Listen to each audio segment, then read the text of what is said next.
Yo, what's up, everybody? It's your man, Legacy the Prince. I am CEO AALIYAH. And it's your boy, DJ B4EY. Yes, sir. It's the Fresh Leftovers radio show, and we are back, baby. Back, baby. How you doing? I was waiting for her to do it. Back, biggie, back, biggie, back. There we go.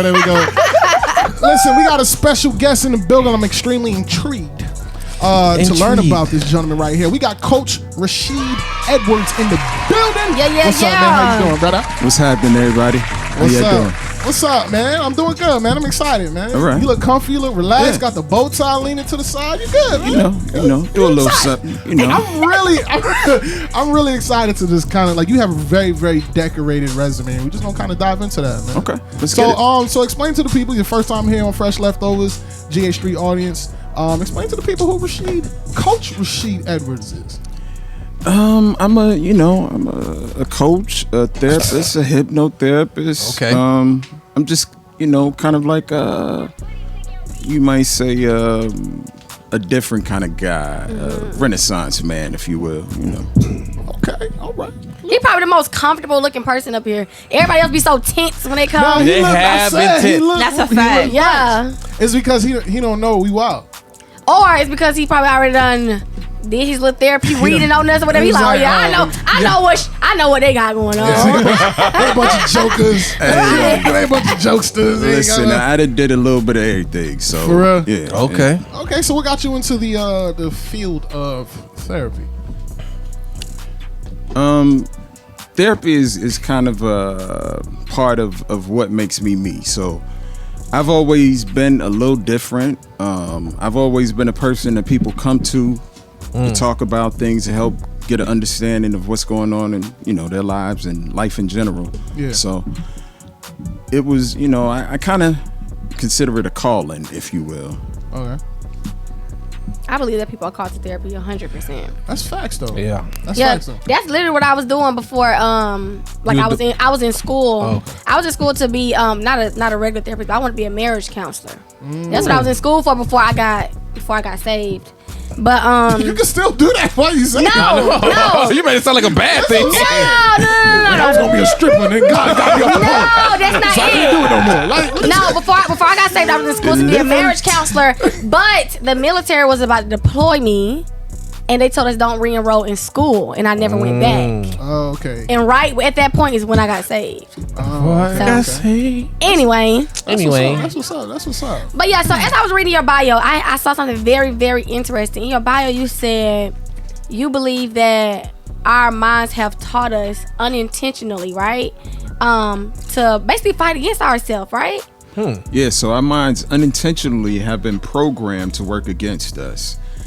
All right. Yeah, that does bear some explaining. So what I mean by that, if y'all got a second, I'm going to go a little, just going to put the toe in the water a little bit. We on your time, man. All right, so what I mean by that is from the time we're born to about 5, 6, or 7 years old, we're doing what's called an imprint phase of our lives. And so what that means is several things. One of the things is that your brainwave frequency is at a very slow frequency. It's somewhere around about 0.5 to 3 hertz a second. And all that means really, or what that means the most, is that you haven't developed a critical mind yet. So having not developed a critical mind yet, everything that you experience, it comes directly into your mind, and it starts to become imprinted onto the hard drive of your mind. And at about 5, 6, or 7 years old, that's when your brainwave frequency ramps up to what we call a beta brainwave frequency. That's a faster frequency, and that's when the critical mind comes in. So at that point, what's happening is you've developed a template for how you see the world. So what I mean by that is consider, maps probably before your time. Y'all use GPS now. I mean, I use maps. Oh, okay.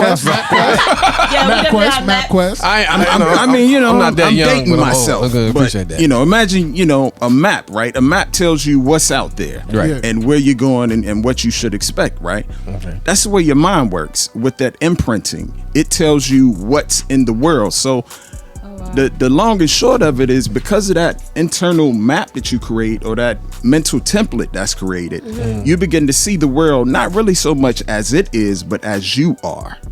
So when I say our minds have unintentionally been programmed against us, you hear people talk all the time, right? Well, when I was a child, my parents did this and I'm still suffering from that, Yeah. So all of that information that you took in through your surrounding, your environment, if it wasn't stuff that was, good for you, if it wasn't serving you, then it becomes part of the template. And if it's not good for you, then this is how you begin to view the world and interact with the world.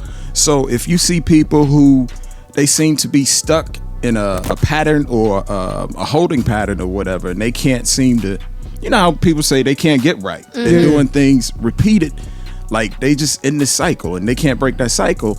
It's because of that mental programming that was set. And so you don't really have a choice in that as a child, right? Because you are a product of your environment. They say perception is reality. Yeah. So as a hypnotist or a hypnotherapist, what I do is I teach people how to really deprogram some of the stuff that's not working for them and program them with some more functional, positive, or self-serving resourcefulness, if that makes sense. Yeah, that literally was my next question. Like, how do people untrain their minds from working against them? That was literally my next question. So you just answered it.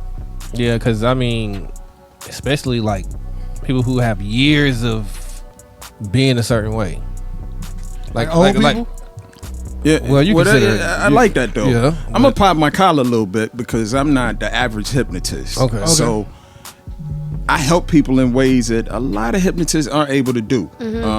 And specifically, like you saying, like I'm not gonna say old people, but deep rooted issues. All right. Gotcha. I'm gonna be politically correct. I'm an old person. Like I'm in here with y'all. I'm like, I'm good though. I'm good. Yeah. But anyway, so what I mean is that you may have had something. So I'm a trauma specialist too, right? So I understand that trauma is not just a psychological thing, but it's a whole mental, physical, emotional phenomena. It literally, we're energetic beings. Everything at our core is energy.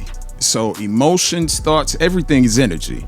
So when you have a traumatic experience, it gets locked into the cells and the muscles and fibers of your body. Oh, wow. So think about everybody you can relate to having stress knots, right? Like you stressed out, people carry it in their shoulders, neck, back, all that type stuff. Yeah. Trauma's a little bit more thorough, but the same concept. Okay. It takes root in your body. And so one of the things that, again, I'm popping my collar. I'm on y'all show, so I'm gonna pop my collar. But one of the things that is typical with my clients, right? Once they've had my services, they'll be in the seat or whatever afterwards, and they start doing this thing, and it's like they dancing a little bit. So what's going on? My body feels looser. Like I didn't realize I was carrying this much stress, this much emotional baggage, and now I feel so much looser. And undoubtedly, you'll see this. Like, well, I was thinking about showing y'all some of my testimonials, but anyway, that's typical. We can pull them up. We can pull them up. You know what I'm saying? We pull them up. Yeah, so question, right? How do you keep, like, what are some positive things that you can do for your child? Like, we all got kids in here except for Aaliyah. What are some positive things you can kind of like install into the program of your child in that, in that 5 to 7 year gap to, like, just put those positive things in them so they can kind of, they'll be all right, like they'll have good more, like, right. You know what I'm trying to say? Like, that makes sense? Yeah. No, I absolutely follow what you're saying, I got a baby. right? I'm trying to make sure she's good. You know what I'm saying? So let me just say this. I'm gonna let you off the hook. Undoubtedly, as parents, we are going to screw our children up a little bit. Yeah. God. You can't get around it. Unless you really that special. But this is what life is all about, though. Okay. So, it's kind of like if you've heard the story of the butterfly. The guy was looking at the chrysalis and he saw it and it was making it, the metamorphosis, get ready to become a butterfly. And he saw it was struggling. So he cracked the thing open a little bit to let the butterfly out, and then what he noticed was he caused the butterfly to be crippled because it didn't go through the challenges that it needed to go through to be strong, to get its wings strong.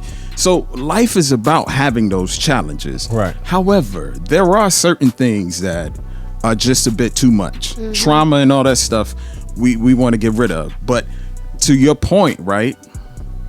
You make choices, like, and it's difficult for me to answer your question because it's all according to what you feel are good qualities that you want to pass on to your child. But I could definitely say one of the best things you could do is have an air of love and patience, and just have good energy, right? Because before children can talk, there's an energetic exchange going on at all times. And so your energy, even though they don't know words per se, but energy is imprinted in them just like words and actions. It's just like thoughts. And so make sure you carry good energy. But, aside from that, you could read some books, or you consult your Bible and look at some of the qualities that you want to impart, or however you do it. Absolutely, just opening up a whole nother Pandora's box in our head, man. No, for and real. it's probably simple stuff for you, but it's we still learning. We all are. That's what life is. We still learning. It's a journey. Sis, what you got for us? So, quick question. So, as I was reading, I ended up reading the rest of the second part of the bio that you sent me. Okay. And I seen that you wrote you wrote 2 books. Was it 2? I got 3 print books and 1 ebook. Okay. So, I want to know, so normally when we on here, we normally have a lot of artists, and we always ask about their process when it comes to creating a song. What is your process when it comes to writing? Like, do you just get a topic and you're like, okay, I want to write a book about this specifically, or how does that come about? That's a good question. I think I choose a topic to write on, and I just allow some time for the creative process to happen. But I think nowadays I kind of have a streamlined process now. So when I choose a topic, I go to about so I choose a subject, and then I'll choose 6 to 9 subtopics, which will be the chapters that I'll discuss. So I'll be writing a book on trauma, or doing a book on trauma. I've got the content for it. But so when I decided I was going to do the trauma book, then as I went along, I chose what subject areas that I want to speak on in that domain, so that I could help inform people. So do you always pick topics of your books that you see your clients are dealing with or struggling with the most, or these are just topics that you're genuinely passionate about? A little bit of both. I'm genuinely passionate about trauma. If you're aware, something I read when I was at school by these authors Breer and Scott, and they basically said that statistically, as you descend, as you go down the socioeconomic spectrum, the more likely people are to have not just one trauma, but multiple traumas. Right. And so, as blacks, African Americans, or however, we identify, people of color or the indigenous people, we do have a history of overrepresentation on the lower rungs of the socioeconomic spectrum. Right. So Facts. That's us. So, and I can think about my own experiences growing up. Like, Is that why that's your passion? Because of your own trauma? Yeah, not just my own trauma, but I got a family of people. So my wife told me I should stop talking about this, but I'm going to say that this is the last time you'll hear me say this. It's an honor, sir. But no, I come from a family of people who are street savvy, I've been around it, but I'm kind of like the Sharif in Menace to Society. Like, I'm always there. Yeah. You shouldn't, whatever. What's the reason? That's literally what my dad told me last night. Him and my dad are friends. My dad literally told me that last night because my dad used to trap. Yeah. My dad was like, but he was never with us. He was the one that was telling us like, nah, I was like, dang, he literally just told me that last night. Yeah. Wow.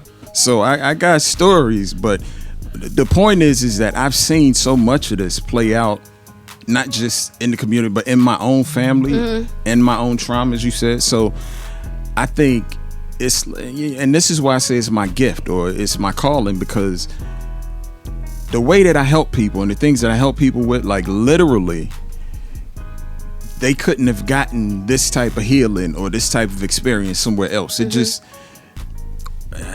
I'm not going to say they couldn't have, but I do feel that I've been. Pop your collar, man. Pop your collar. But no, I'm being serious. That man trying to be humble, man. Yeah. No, I mean, if you, you know what I'm saying? If you, I mean, you the person that was definitely used for it. So yeah. If you're the vessel, the very strong vessel, because who else? Right. You know what I'm saying? Like, you're that. Yeah, so I'm just waiting for you to hypnotize DJ. That's what I'm waiting for. Wow. You know what?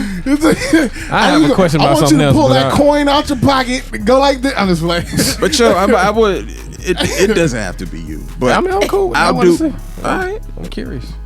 Then cool. We'll do it. Like we'll do a, however far you want to go with it. However y'all want to do it. Like I'm cool with that. Yeah, let's do that. But I have a question because something I seen that you have here is how you do. You go into the workplace and deal with help with stress and morale. Can you give me an example of maybe a place that you went into and how did you basically help lift that situation out of what it was? Yeah, absolutely. So here's the thing, right? You got hierarchies in the workplace. Right. So you got management, and then you got beneath management, or whatever you want to call it, craft or labor or whatever you refer to it as, right? And it's kind of like the military where you can't fraternize, they have that no fraternization thing. So there is a divide. There's like a gap in communication, understanding, and even care and concern. Mm-hmm. So one of the things that when I go into the workplace and I talk to people about stress, right, the first thing I help them understand is that people are people and they want to feel appreciated. They want to feel that you care, you're concerned about them, and you're connected. Mm-hmm. And so it's like, what is it? One of the things in sales, people don't care how much you know until they know how much you care. And so that's kind of how it is, with the psychology of people. And so we go in and we look at stressors. Mm-hmm. One of the biggest stressors is feeling insignificant in the workplace, feeling like they're just a number. So we talk to management and help them understand within a limited scope how to engage the personnel without making them feel like they're just a number. Objectively dealing with them, be subjective and connect with them. Then we look at other things, right? But one of the biggest things about morale and workplace issues is stress. So when we look at stress, right, stress could be anything that pushes you beyond your normal limits and boundaries, make you have to stretch psychologically to deal with something. Mm-hmm. So stress comes in so many different forms, but we teach people, like, one of the most basic things about dealing with stress is knowing how to breathe deeply and completely through your diaphragm. Mm-hmm. So we're set up in a way, right? Our bodies are always looking for or assessing for not just stress, but threats. Right. It's a threat response system. So when our bodies perceive threats, it kicks in the stress response, right? Mm-hmm. And this is when you kick out all of the stress hormones, adrenaline, cortisol, and all of this stuff, and you have the fight-flight response. Mm-hmm. So you could literally be locked in that type of stress and tension for hours, for days. So you have what's called a vagus nerve, right? Does that affect sleep? It affects everything. Interesting. So your vagus nerve is connected to the majority of your internal organs, and it sends a signal that the stress response needs to kick in. But it also, when you breathe deeply, it sends the signal that the threat is over and now you can come down. Oh, wow. So that's a real basic thing, right? Mm-hmm. Teaching people how to breathe deeply, slowly, and comfortably, and to be able to send that all clear signal to their bodies so that they can be at ease. So what is one of the toughest situations you had to deal with, in like to help a workplace like function? Because I really don't want to go too deep in what I feel that's going on in my job, but there's stress. Watch this show, sir. I know. So there's a little stressors there, that need to be dealt with. I'll just say this, unity. Like there's division there. Yeah. So how would you say that we should deal with that in a sense? Like what would be So when you say division in what way? Are you saying like They watch with the workforce? Nah, it's cool. It's cool. I ain't tripping. No, Okay, go ahead. so- no, I want to hear it. No, ask me. I'm cool with that. Okay. You know what? I'll just answer the question. Okay. I don't want to put you. Nah, pop your phone, take him down there. No. But so how I would deal with division is first find where there might be a need for unity, a need for connection, a need for everybody to rally together and work together. And once you find that need, right, wherever there's a need, then you can galvanize the people around that need and however you need to do so. But you got to find the needs, and not just the needs, but the desires also, because people do what they want to do oftentimes, but won't do what they need to do. So you connect those needs and desires. People don't know it, right? But we're more driven by emotions than we are by logic. So Facts. That is true. I just get overcame that. it's a life. But anyway, you get people involved, In other right? words, no, you Emotional. Dang, quickly rebutted my progress. No. Dang. Quickly rebutted my progress. Instantly, he was like, "It's a life thing." No, you didn't. I didn't mean it that way. I didn't mean it that way. Funny. But no, seriously. So connect. Yeah, wow. I'm curious. I'm just listening. But connect some sense of emotional need to the emotional desire to the need for unification. So whatever's going on, get someone who's passionate and who knows how to articulate the desires and the need for unification. So typically this is why when you see leaders are charismatic, they're passionate, because they know how to get people emotionally involved. They know how to speak to the heart of the people. They say people's condition won't change until you change the hearts and minds of them. So what you saying that? Let's say your leaders aren't that. then that could be you. I mean, it could be you. If you see that they are not, how bad is it? How bad do you want it? Like, where it's you know what I'm saying? Like, Searching. I'm saying though, but sometimes you're called, and when you look at situations like this where you see the so-called leadership not acting in the capacity that's needed, sometimes that's where new crops of leaders come out of. I.e. you. Yes. That's if they let you step out the way. If they step out the way and allow you to. But we're going to run off into a break. When we come back, I really want to know, who does the go-to guy go to as far as you? I mean, it's kind of like, like Jim Joe say, his girl got a girl. Well, your therapist should have a therapist. For real. You can't be functional. Like, you can't do all this help working with other people if you coming from a bad place. Right. So I can't be my best me and be helpful to you if I'm not in a good place. So I see a therapist as well. Yo, that must be difficult. Like, both of y'all got all the answers. It's like you sitting here and it's like, I'm concluding right now, but my conclusion is that you're concluding that I'm not concluding the right thing right. You need to shut up. How's that session? It's not really like that. It's definitely not like that. Nah, because when you need to unload, like when you need to kind of create some distance in between what's going on inside and whatever. So you need to get stuff out. So I always approach it from a space of trying to relieve some of the stress or the pressure or whatever the negative emotions are that I'm carrying. How do you know when you're like full? Because it's like a lot of, like, how often do you release that, that pressure that you take on from others? How often do you? Pause. Like, Yeah. I'm like, what? But yeah, no doubt. So I see a therapist regularly, about twice a month. Okay. So sometimes I need it more, sometimes I don't need it as much. But it's kind of like, again, all therapists try to see a therapist so that they could keep a good regimen and be good.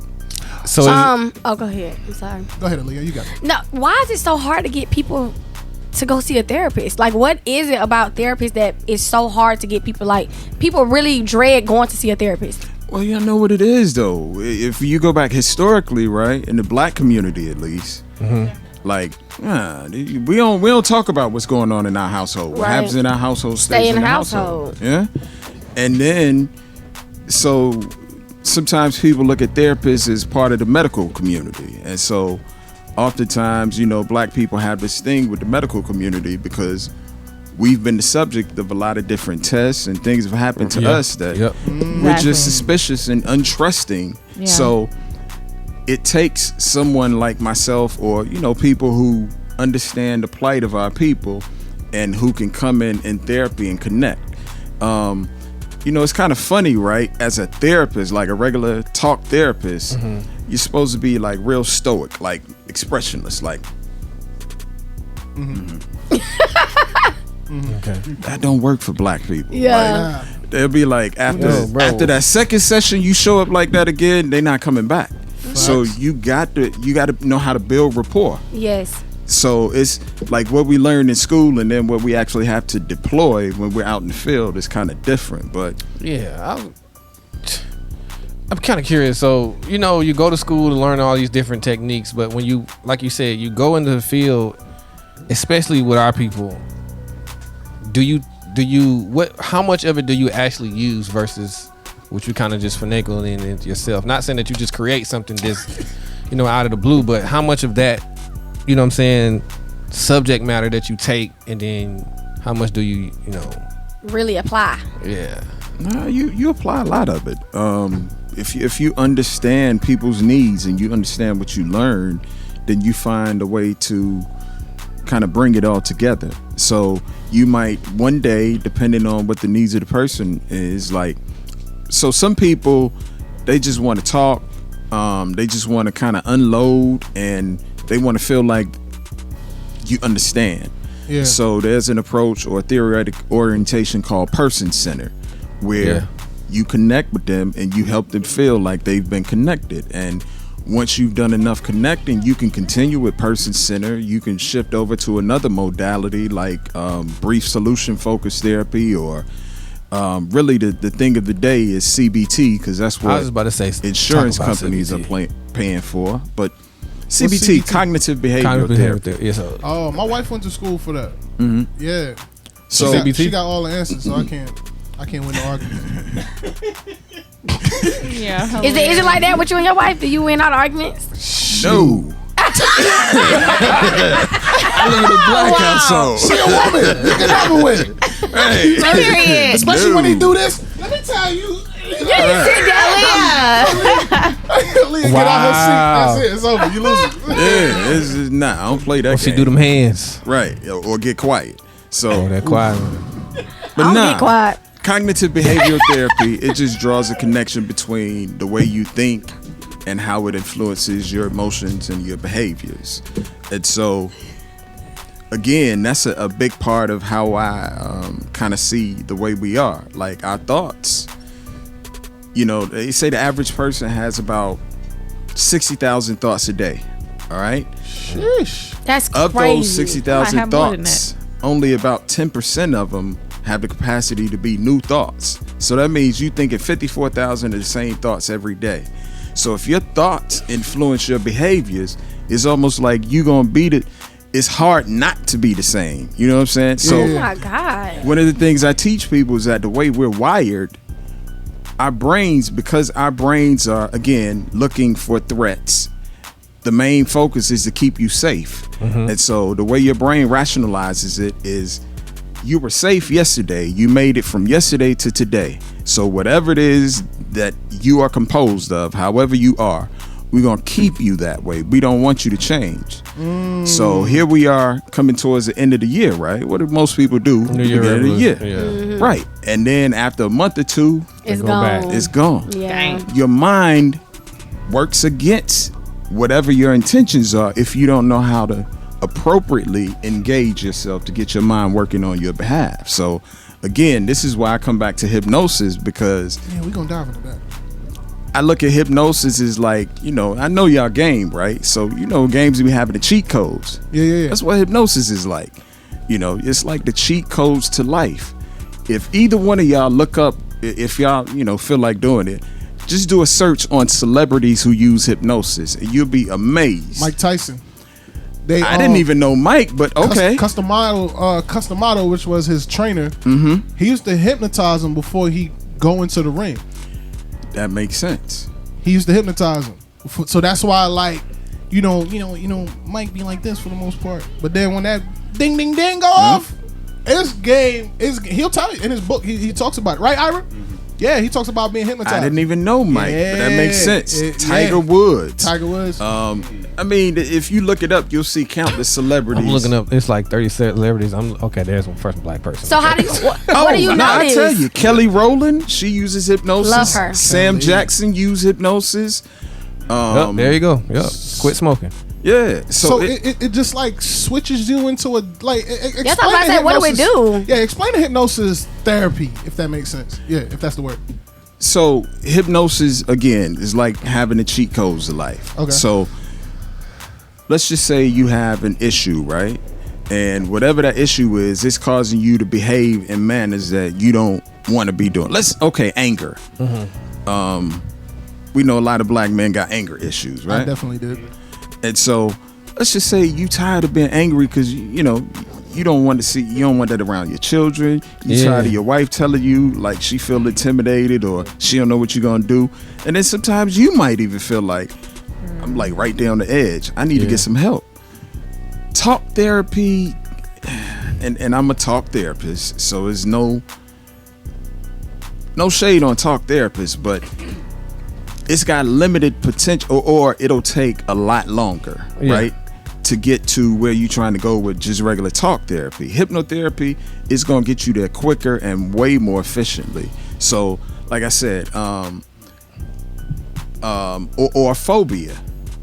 Okay, so a lady that I was working with last week, actually, she had a driving phobia. Now, without putting all of her business out there, someone close to her died in a auto accident, and I think she was a part of that or something. Okay. All right, so she hadn't driven, I'm not sure, I think maybe the better part of a year. Won't get behind the car. So phobias, right? I don't know talk therapists who know how to help people get past phobias. If they do, I don't know. I didn't learn the theoretical orientation in school that helped get rid of phobias. I'm not saying that they don't exist. Yeah.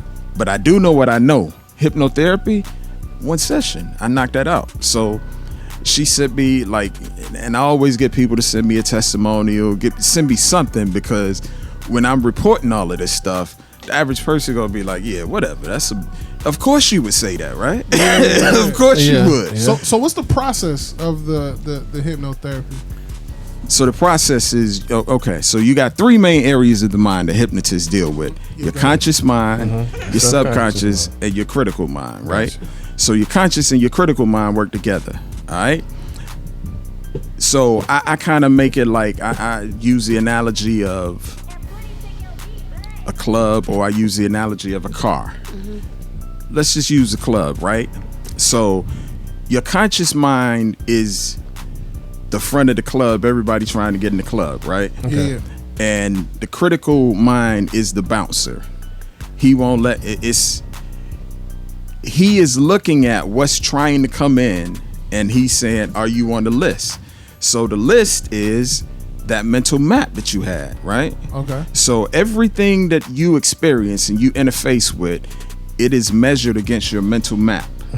And it goes through a filtration process. But so in hypnosis, what we do is we engage you in a way that we get past your critical mind. We get past the bouncer so that we can get in the club and make the changes, because the subconscious is the powerhouse. That's where change, behavioral patterns, all that stuff is. The subconscious is what's happening, just like inside the club is what's happening. So through the processes that I do, I help get past that critical mind, because the critical mind is saying, nah, you can't come. Because remember, we trying to keep you the same. Remember, your brain wants to keep you the same. It don't want you to change. So the bouncer is like, nope, you're not on my list. Nope, you don't get to come by. So I have a sequence of exercises that I do. I got a quick one if somebody's interested in, like, we could do this real quick. Is it just maybe a minute might take? That's cool. DJ. Anybody? Yeah, DJ. Any Do more than takers? one person at a time? If y'all want to I do DJ. do it at the same time. I'm cool. That's fine. You good? All right. So here's what I want you to do. All right. Take my headphones off. Yeah, I want you to be able to hear me. Okay. Now this is real simple. All right. Yeah. I want you to put your hand up in front of your face like this. All right. Like just like this. A little bit above, about a foot in front of you, up above you. All right. Now, all I want you to do. Glasses cool. Take them off. You can take them off. All right, whatever you want to do. Just in case. Now, it's two things I want you to do. I want you to pay attention to my voice, and I want you to keep your eyes trained on the tip of your middle finger. Okay. Do not allow your eyes to move from the tip of your middle finger. All right? Now, I'm going to have you take a nice deep breath, all right? Mm-hmm. Just take a nice deep breath and allow yourself to relax. Keep your eyes trained on the tip of that middle finger. Don't allow your mind or your eyes to move from the tip of that middle finger. Now, in a second, I'm going to snap my fingers, all right? That means stay connected, stay focused, all right? Stay focused. Now, take a nice deep breath and relax. And as you begin to relax just a little bit more, something interesting will happen. The more you relax, the more those fingers will begin to spread. Slowly but surely, they'll spread wider and wider, further and further apart. All you have to do is stay focused on my voice and relax, and those fingers will begin to spread wider and wider, further and further apart. Stay focused on the tip of that middle finger. The more I snap, the more those fingers spread wider and wider, further and further apart. Relaxing even more, allowing those fingers to spread even more. Wider and wider, further and further apart. Right here. Train right there. Take another deep breath. And allow your body to relax. Those fingers begin to spread even more. Wider and wider, further and further apart. Now, I'm going to speed up the rhythm. Boom, boom, boom. Allow those fingers to spread now. Wider and wider. Relax. Further and further apart. You train on the tip of that middle finger. Allow those fingers to spread. And they'll spread as you allow it to. Wider and wider. Further and further apart. Put your left hand up. All right, we're going to switch hands. Okay. Put that right hand down. Train on the middle finger of that left hand. Can I blink? Yeah, you can blink. Cool. Just stay focused. All right. Relax. Deep breath. Another deep breath. Stay in focus. And another deep breath. And allow those fingers to spread. The more you relax, the more those fingers spread. Wider and wider. Further and further apart. Letting those fingers spread even more. Wider and wider. Further and further apart. The more you relax, the more those fingers spread. Now, are you holding them together or are you relaxing?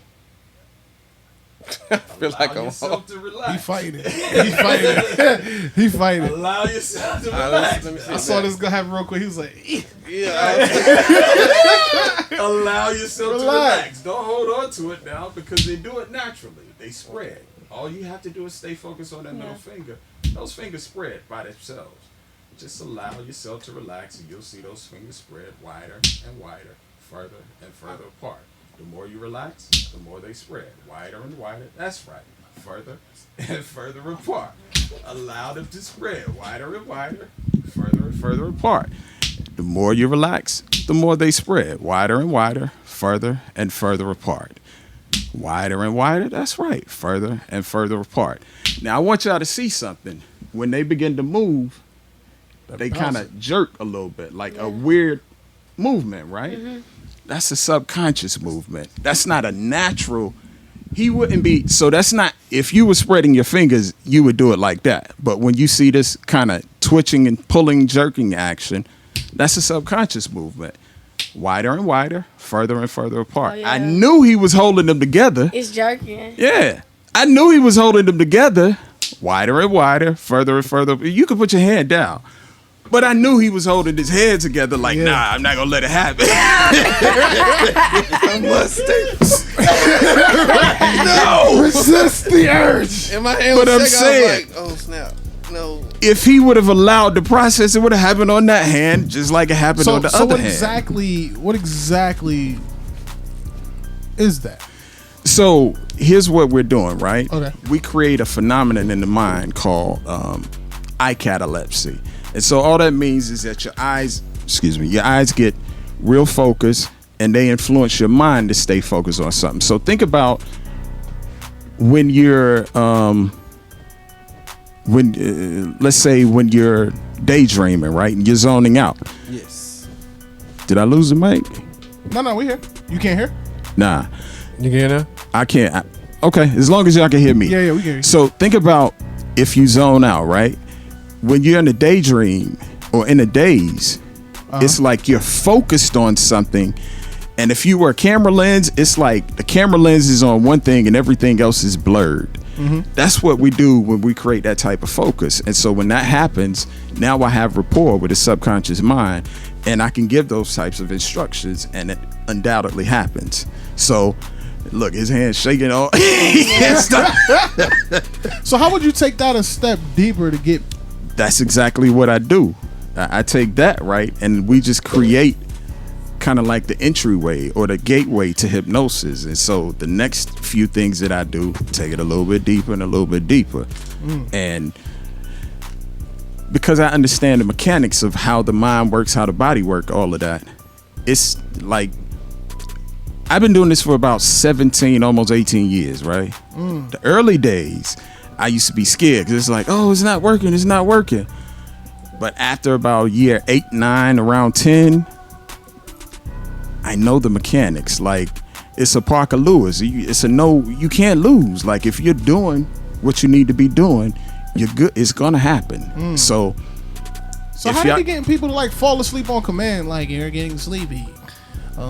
When you wake up, you're gonna bark like a dog. Like, you know what I'm saying? Like that weird stuff. Well, I don't do that type of stuff because that's kind of for show. Like they call that stage hypnosis, which we use the same procedures, but it just looks a little more provocative. Okay. So when I started, right, I used to do this induction called an arm raise, and my wife was one of my earliest. Of course. Wow. This is what you signed up for, baby. Did for. So dig it. So we at the house, and I'm doing a session with her, and so it looks like this, right? She's sitting at the table, and I start talking to her just like I'm talking to him, and then the arm just starts to come up off the table and doing its own thing. So I'm halfway through it, and her arm is moving, and she's like. She opened her eyes and she cursed me out. She was like, I don't know what. Yeah. And so she was like, no, we're not doing this anymore. But I was like, I was gone because like when you do something like that, it's like, because I started as a skeptic. I don't know if I told y'all that. I started out as a skeptic. I was reading somebody's blog and it was like hypnosis. I was like, here they go with this BS. You know? Somebody always trying to misuse somebody, or lead somebody astray. So I went down the rabbit hole trying to prove this guy wrong and ended up going so deep down the rabbit hole, I signed up for his class. So I took his free class and then I took another class and paid for some training. And before you knew it, like I was deep in it and I was doing it. But I was a skeptic. Like I didn't believe. But dig this though. Hypnosis comes from ancient Kemet. So in the hypnosis community, they give credit to people like Charles Braid, Anton Mesmer, and Sigmund Freud in psychoanalytic theory. But in fact, it goes back beyond that. In ancient Egypt, they created what we call ancient sleep temples. And it's funny because a lot of hypnotists, they always like, I don't know why we use sleep because nobody's going to sleep. But actually in ancient Kemet, they had sleep temples that were dedicated to Imhotep, who was the first multidisciplinary scholar.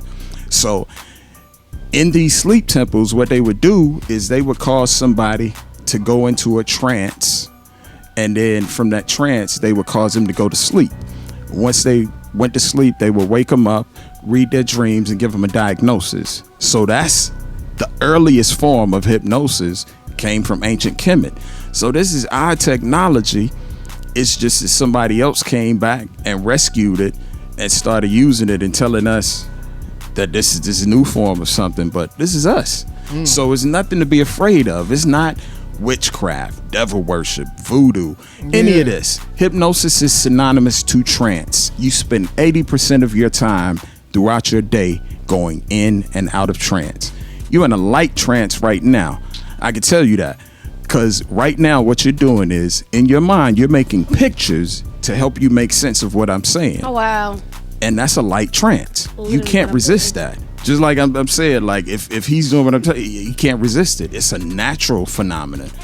Just like if you're driving on the highway and you zone out, sometimes you get to where you're going and you're like, how did I get there? Yeah. They call that highway hypnosis. I definitely had that and fell asleep I'll be asleep. and didn't know how I got home. Alright. I mean, I know you dazed.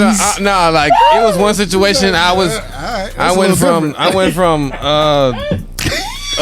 were you 85 to all the way out to the Woodstock. And you don't remember the car ride. I don't remember the car ride back. Yeah, using a deep trance. I just know that I got to where I was, and I was like, I don't remember. Yes. This man ran all the red lights, stop signs. Now, I done did that and ran the red light in front of a police officer before too downtown. I was like, and I looked, I was like, oh snap! I'm sorry. No, I'm sorry. Because you know, I didn't know if he was going. He looked at me. I was like, bro, please don't tell me to stop, bro. You on foot? I'm probably not gonna stop it where I was back then. I was gonna be gone, but still. But that's the thing crazy about hypnosis, though. It causes you to do a lot of stuff on autopilot. So when I say you experience trance in 80% of your day, like you do a lot of stuff on autopilot that you don't even pay attention to. I was gonna ask, is that where they say like sometimes your brain just will tell you that stuff is not important, so you kind of just like, that's why. So part of that filtration process, right, is it's called deleting, distorting, and generalizing. So when information comes into your brain, it goes through that filtration process. And so all it's doing is it's making the things that it does more efficient and making sure that it keeps you, I call it psychological homeostasis, where it sets the levels of what you're supposed to be, it sets and forgets it. And so it makes you get set in your ways and difficult to change. And so you do a lot on autopilot and you're not aware of it. I even teach people how to do like subliminal. Yeah, I'm gonna give y'all some game. All right. So check this out. Check this out, right? All right, next time you have to, I don't know, do something important, like go on a job interview or you need to have some influence with someone, right? All right, so maybe you want to have some influence or some rapport with somebody, right? So it's good for like job interviews and things like that, where typically in these types of situations, if people feel connected to you, they're more likely to want to move forward with your application, so to speak. All right, so hypnosis is about the subconscious mind. Now, this isn't hypnosis, but this is psychological subliminal influence. Gotcha. Your subconscious mind is always working behind the scenes, all right?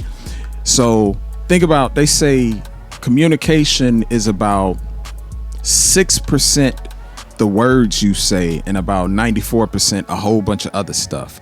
So that means that your mind is always picking up on a whole bunch of other things in how you communicate. So check this out. You want to have some influence with somebody, right? Pay attention to people. All right. So it's a couple of easy ways that you can go into rapport with someone and they won't even know that you're doing this. But it's called matching and mirroring. So like boxing, right?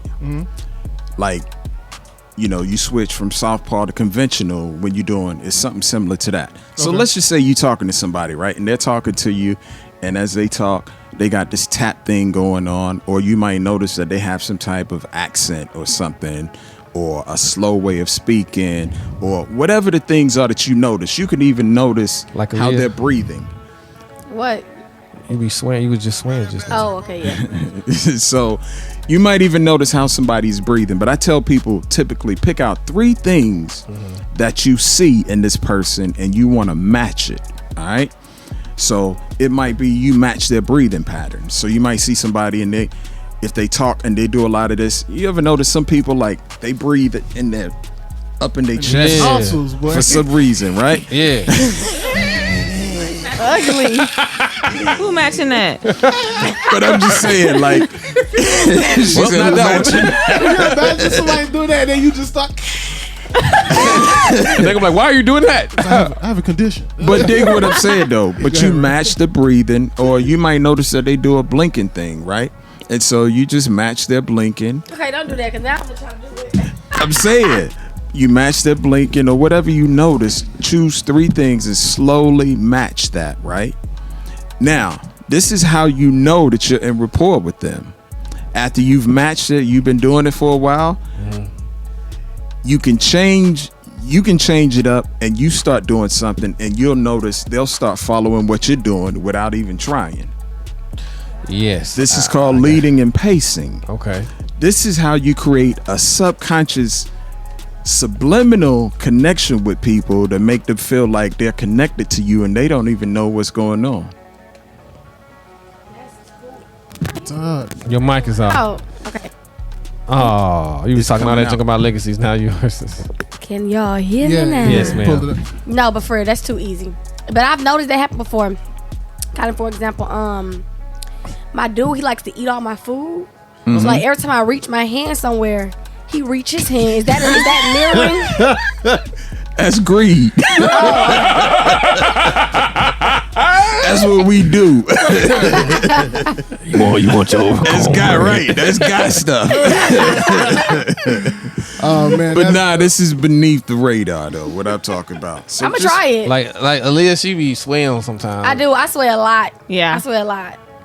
But just And then she get choose like lost in the bag, not three you. things and you do it for a while and then you see, you'll be like, I think I got it, and then you change and you do something. You start I'm tapping. gonna do this or tomorrow, maybe you bro. move Yeah, I'm your doing foot or this. something. I want to see. I can't do that with my wife. Cause You already in rapport with your wife, so oh, you talking about somebody random? Yeah. Oh. All right, so I'm letting you know right now, I'm not doing somebody else's accent because that's too easy.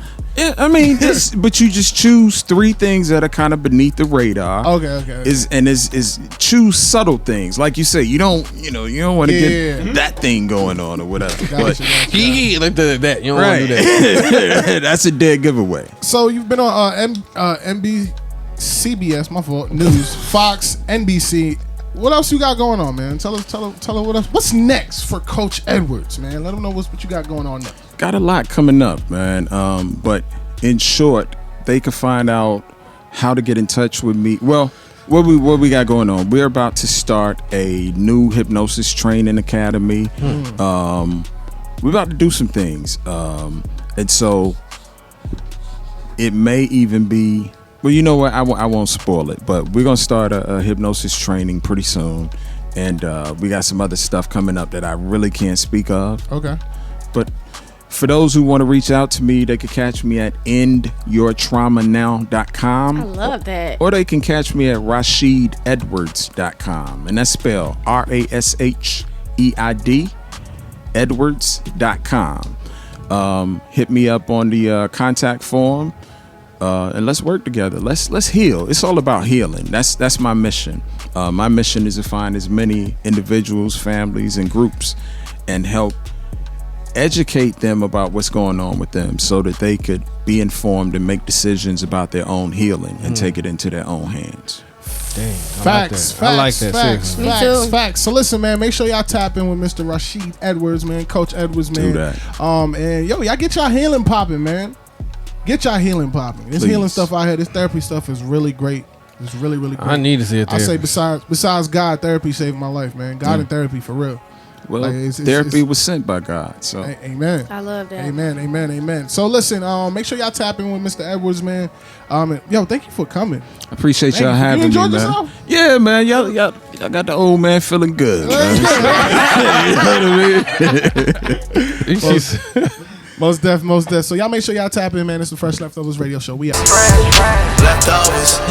Yeah, this that fresh leftovers radio. I just had to let they play. What's up, Kingdom? It's your girl, CEO AALIYAH, with the Fresh Leftovers Radio Show. And I just want to remind y'all to make sure that you are tapping into our YouTube channel. I know you love what you just seen. Go ahead and like, comment, subscribe, share, tell your mama, your daddy, your grandma, your sister, anybody you got to tell. Get the word out. Let us be known.